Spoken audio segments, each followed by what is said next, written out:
when there's something she will think about, first, her kids and her husband. That is what is, I think, maybe made them succeed. Okay. So tell me, we're considering quota systems in this conversation, and you have alluded to the fact that post-Beijing, the 30% quota system was introduced in Rwanda. We found that as we have had a number of these conversations across the African continent, there is some resistance to quota systems. Did Rwanda face any such resistance from the women?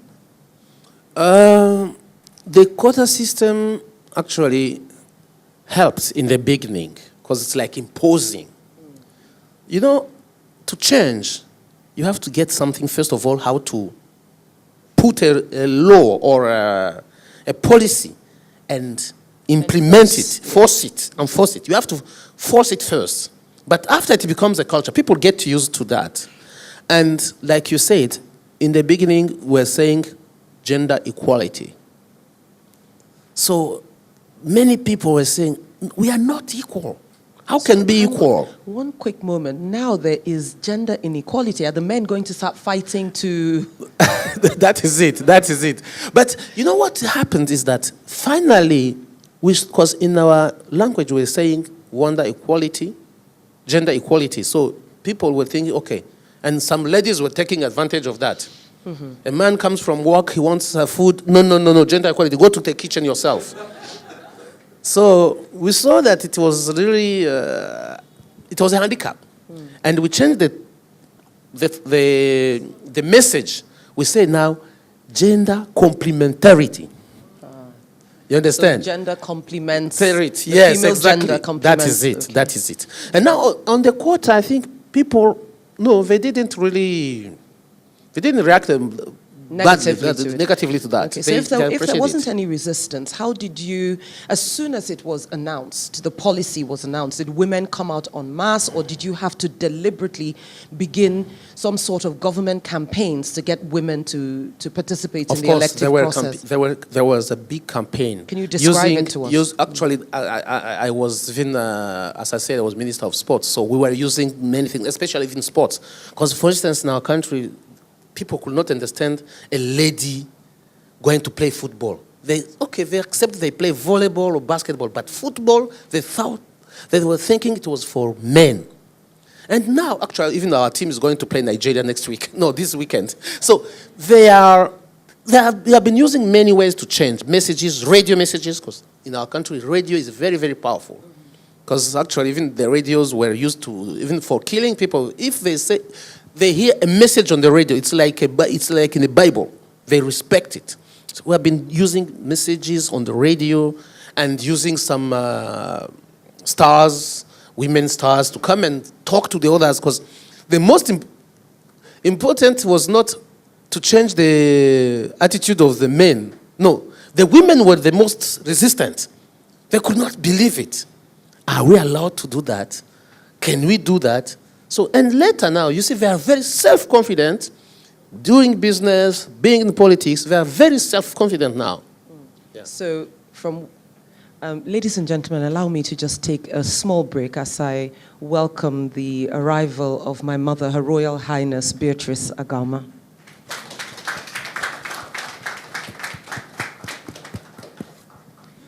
So, the first step was policy. Implementation of policy. Now, this must have happened at a time where there were more men in office than there were women. So at the parliamentary levels, how easy was it to convince the men that this was a necessary policy? Yeah. Was it something that your president just decided to do as an act, as a political act, and then he backed it with political will, or executive will rather, or did it take persuasive action? No, as I said, because with the background of our country, after the genocide, many MPs were from that movement. So they were already aware, and they were supporting that action.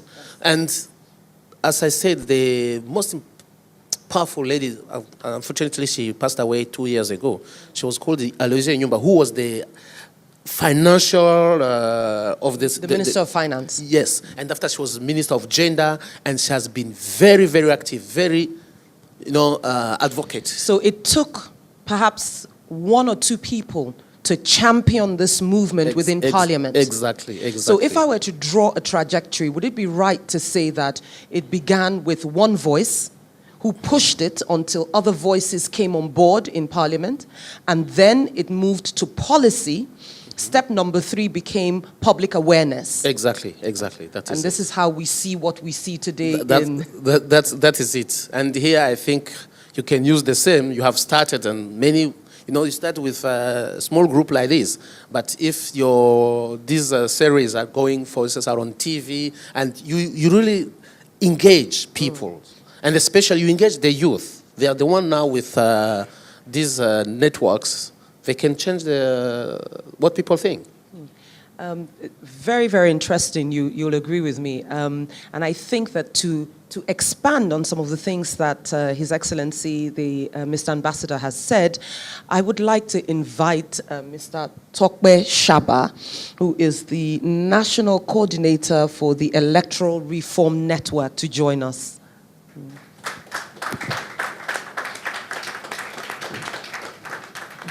Shaba, I mean, we've listened to this really interesting step by step. It's been broken down really clearly for us as to how Rwanda has been able to achieve a 64% mark for women in Parliament.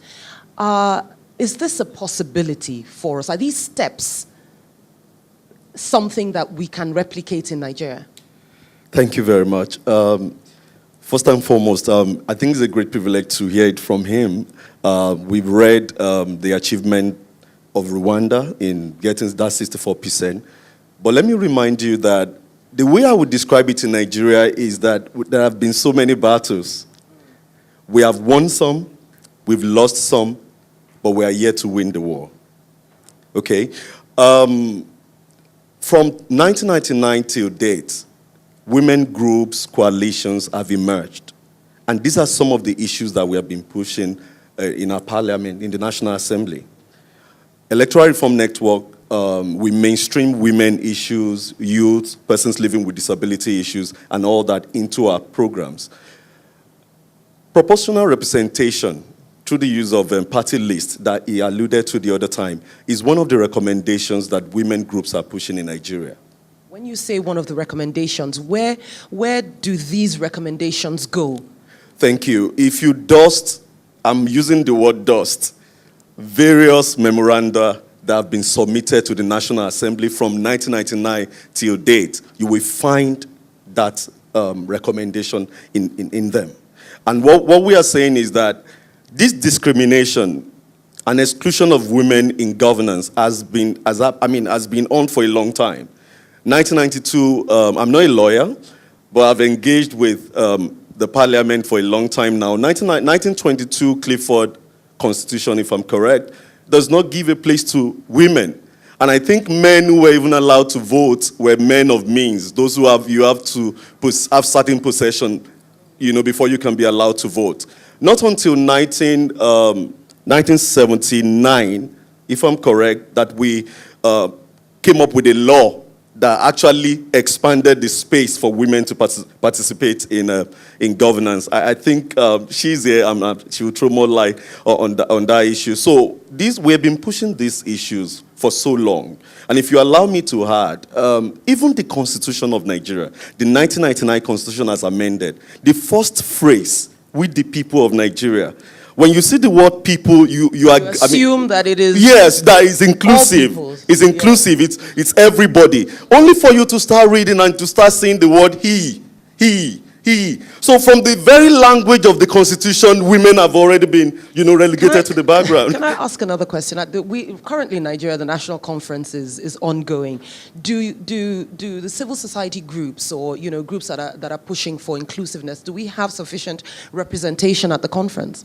I believe so. I believe so. And I can mention some. I know Festus Ikoyi is a delegate to that conference. I know Kauta Giwa is a delegate to that conference. I know Dr. Abiola Akiyode is a delegate to that conference. And these are some of the names you will find: Open Nigerian Gender Policy and other books on gender and women inclusion in governance. These are the names you come across, and there are representatives at the conference. And I believe if the structure of the national conference we allow them to push some of these issues, then we might I believe see they are some good progress. representatives. Yeah. Mr. Ambassador, was it this hard? From what we hear Tokwe allude to, it's obvious that the struggle is ongoing, and that for us it is a struggle to be heard at the National Assembly levels. But you were saying that in Rwanda it wasn't a particular struggle. Now, you've lived in Nigeria for 9 years, so you're by default a Nigerian. Why do you think it is this hard here? I say people should understand, when I talk about Nigeria, I'm a Nigerian, not an ambassador. Because sometimes they can say, you're not talking like a diplomat. The problem is, I've been discussing with my friend here that people don't think about others, they think about themselves. And I'm sure that people who just went to, to draft those constitutions were men. Yeah. And they think about themselves. Actually, they're just thinking about themselves. They start writing like that.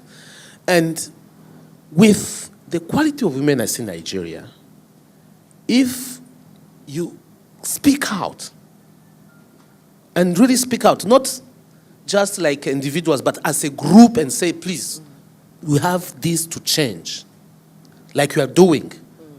Go and talk to Ngozi, go and talk to Diezani, all these powerful ladies. They should, when they go even to the cabinet, tell the others that this has to change. Because in the beginning, people just think that it's a joke. But if they think about others and say, this has to change, I think people will understand, will hear them. So what I hear you saying is that we have had a lot of grassroots and perhaps middle level and maybe some top level voices.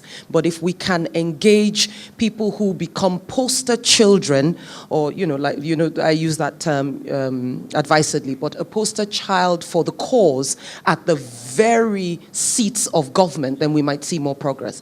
One last question, please, before we throw it open to the audience.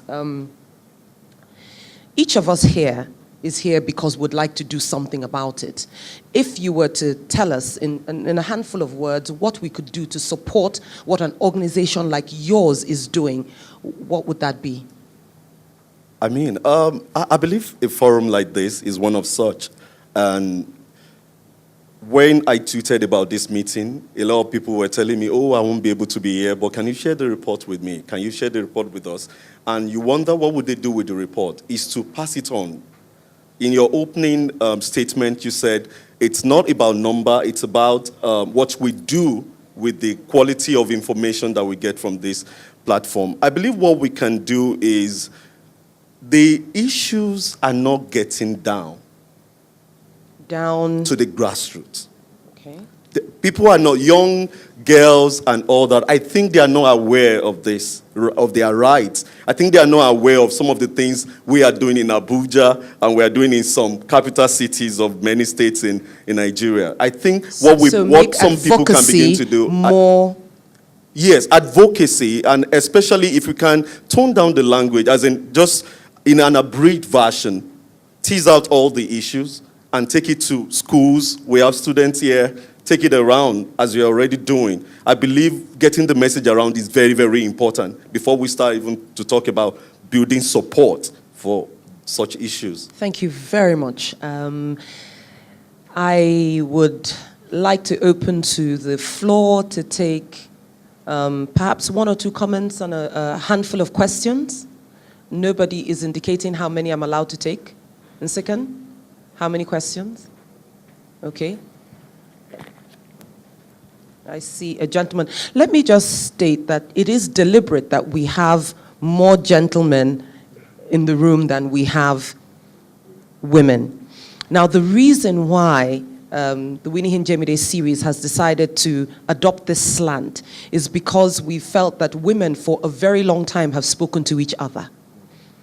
And if we don't include, if we're not gender inclusive, then perhaps the message does not get to the corridors of those who are making the decisions. And with that in mind, we'll take the first question from a gentleman. I'm Kunle Ikoyi from University of Lagos. I'm a student leader.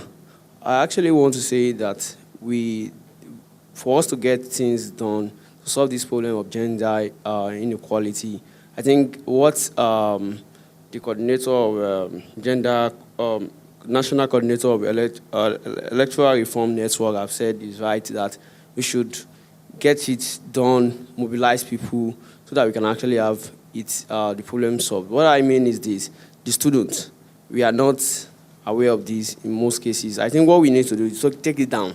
So you are buttressing what, what he has said to say we should perhaps do this, yes, awareness creation amongst the younger generation.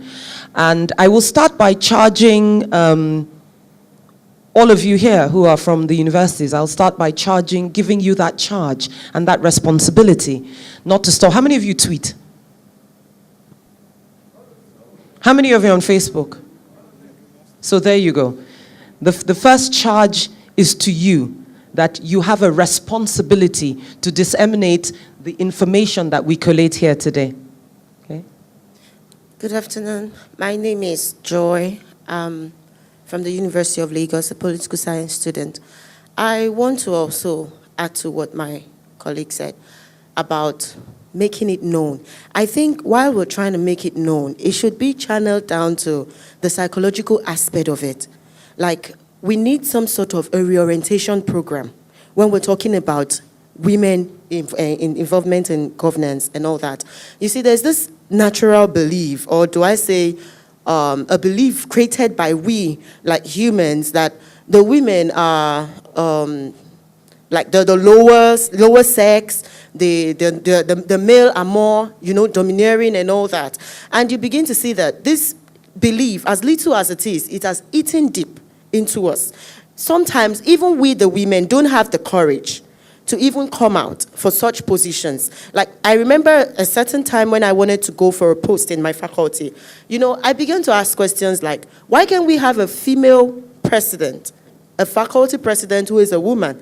And just mere mentioning of that, I had so many enemies already. Like, they were like, what do you mean? Where is that going to take place? Where would that place the men and all that? And you see, just that reaction from the men and even women like me, I just had to back down, and you find out that most times when you even want to go for these positions, women like you don't support you. So I think there should be some sort of a reorientation program. We should dig deep into the psychological aspect of it. Thank you. This is something that I've actually heard over and over again, talking about women supporting women when they do run for office. You wanted to comment? Actually, it's not only on women or... I think I recall what you said about elections here, about somebody who contested in 25, 75, and now 2015 he wants to be there. There is a problem of youth being engaged in the politics in this country. I never see a young one. I don't see why. You are being just distracted from the politics, and it's bad, because all these politicians, what they do, it's your future. I say in Nigeria, you don't see any young people, any young man in the politics. All of them is 60, 50 beyond. And they're already old. They can't think for you. That's the problem. So if the youth already are not enough organized to change what is happening in this country, now, even between yourself, this gender problem will continue. You have to be aware of the one who was in charge of this country. I remember when I was minister before I get 40. People were saying, even to be head of department here, they're saying, you are too young to be a head of a department. I said, but, so that also has to be changed, the age. Yes. Is there anything that you're doing already in this regard, or should we just expand the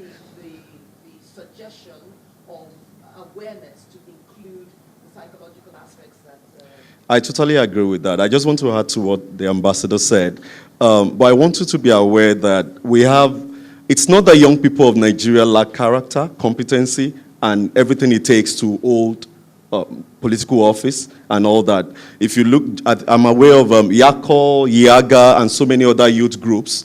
And the leading voices in these organizations, when you listen to them, you know they have what it takes to offer solutions to some of the challenges in government. So how can we use this? And all. They are working already.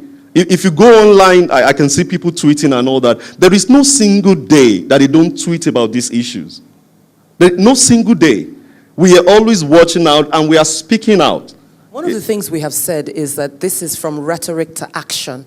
So we are speaking out. Beyond speaking out, when it now comes time for 2015, because 2015 is around the corner, what advice do we have to the youth to enable them, and what support structures can we begin to put together to enable them come out and run for office? And I'm not alluding to the fact that it will happen if they run, but what can we do to help the process along? As we speak, I did that deliberately because as we speak, we are engaging INEC, we are engaging National Assembly, we are engaging different groups. Some of the things I think what helped Rwanda is that affirmative action was included in their constitution. And so they had a demand document. So in addition to work with, to talking, we need to be demanding. Definitely. The powers that be include what we are asking for in the legal documents of the land. Definitely. Okay. Definitely. Madam, you had a question or a contribution? Okay. My name is Taiwo Folake Kuti, and we have worked with women group for like 12 years. We were part of the people that draft the gender policy. But what I can deduce from working with political parties in Nigeria is that unless we have it written in the constitution that 30% should be given to women, because when you go and meet political parties, I even register, I'm a member of APC, but when you go there at the world level, the people that speak, they are like market women, and they don't have any say in the parties. So if we have like 30% should be reserved for women, even at political parties, executive level, then you can see women making an inroad. So you agree with the quota system, yes, and think that it should be implemented then as a the first youth step? in the universities, I know that they don't have the money to match those money bags, but they can organize themselves. Like maybe a member of parliament in Lagos State, if a youth leader, maybe someone that has been a student union president before, can rise up and say he wants to be a member, go to universities, go and mobilize you to vote for him or her.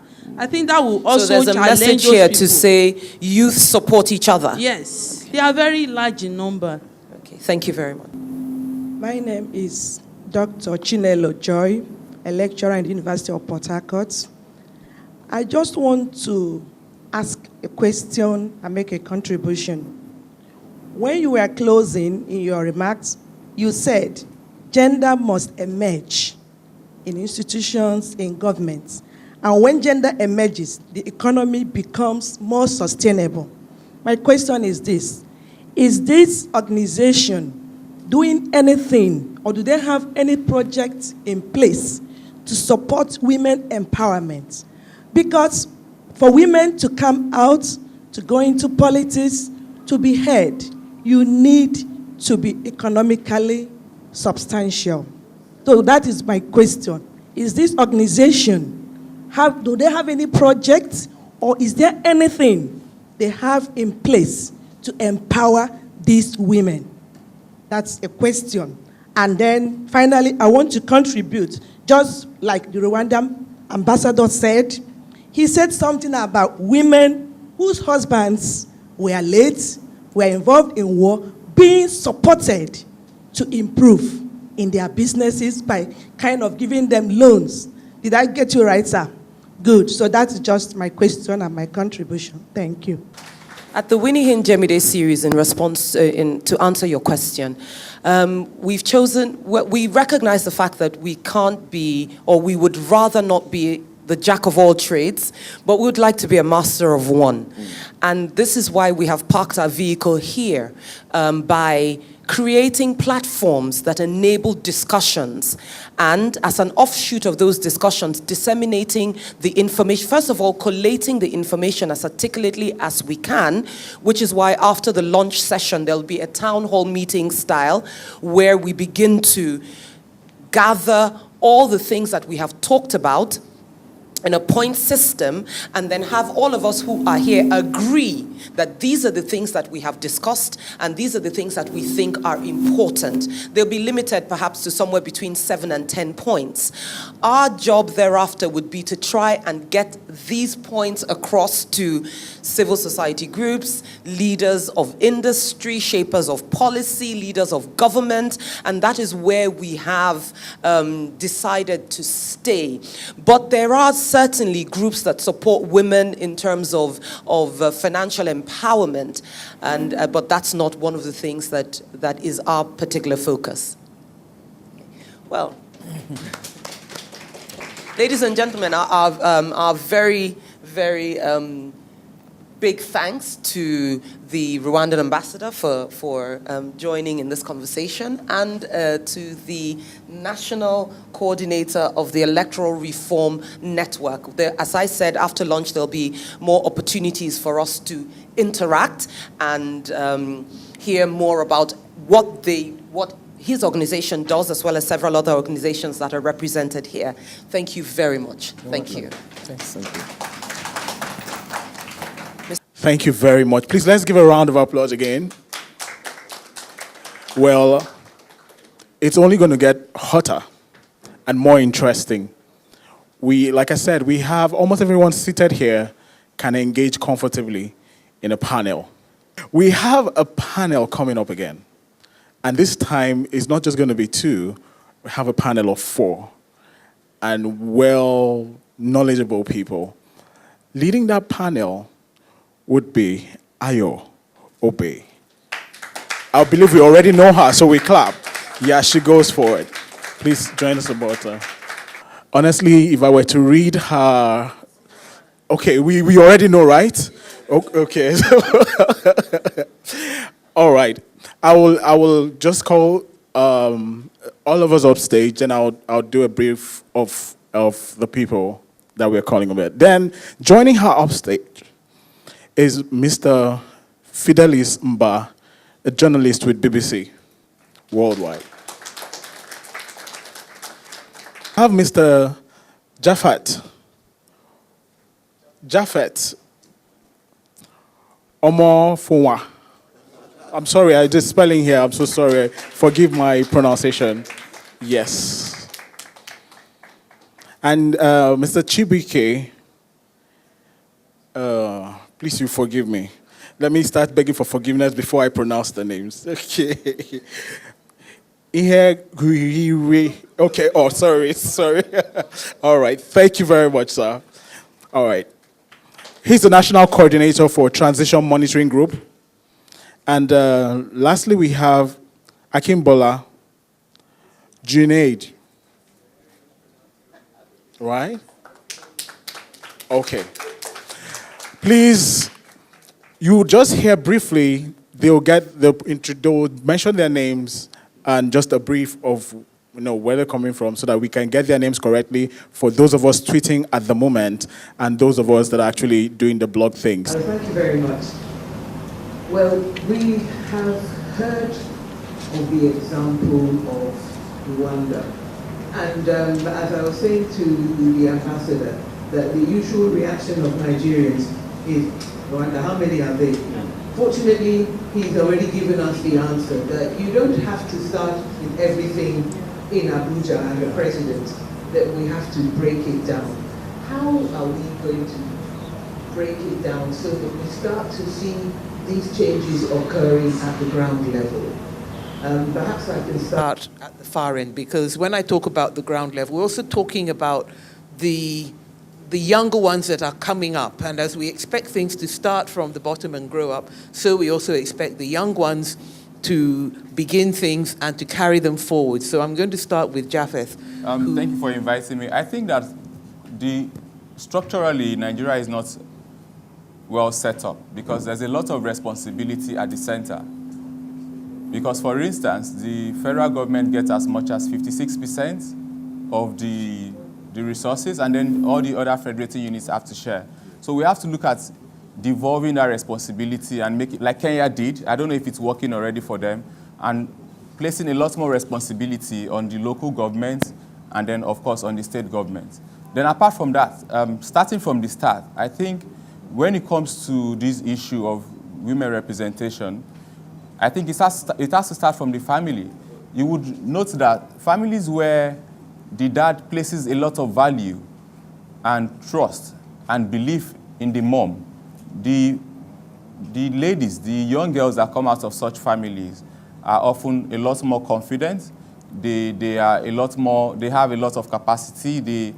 When you see them in public, you know that they are not the usual sort of citizens that sort of give way to men. They are always ready to take charge. So to that question, it's about the way we are set up. We really have to look at this question of the federal state, the Federal Republic of Nigeria, and ask ourselves whether it's actually really and truly federal. Because if this thing has failed us for the better part of the last 54 years, then it means that it's not working. And even if you put some angel from heaven to become the president, as long as the structure is set up to fail, it's likely to keep failing until we deal with that structure. I'm going to still stick with the example of Rwanda, because we know that we all are aware of the terrible experiences that that country went through.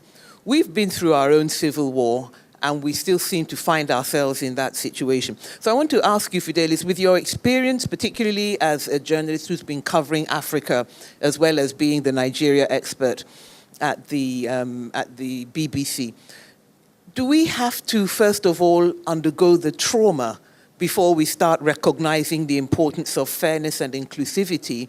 Or can we focus on the benefits and see how and use that as a springboard for gender inclusiveness or gender complementarity? Or do we have to, first of all, have it get to rock bottom before we start to rise? Well, the thing is, if you ask me, there was a question somebody asked me in the office in London recently. He said, when there were speculations about who will run for political office and who will not run. And the person was asking me, how can somebody like Ngozi Okonjo-Iweala, who's been World Bank president, not be linked to the presidency?